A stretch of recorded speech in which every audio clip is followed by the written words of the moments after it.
Hello guys, welcome back to my YouTube channel. In this video, I am going to show you how to get grey box on iPhone.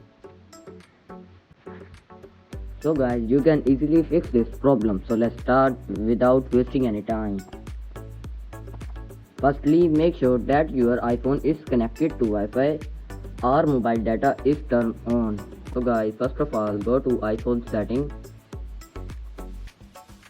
tap on search bar and search assistive touch. Now tap on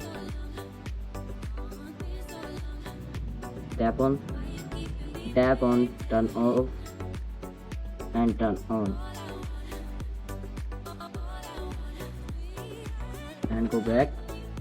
After doing all steps, problem will be fixed. Hope you like this video. If you like this video, please do subscribe, comment and share. Thank you.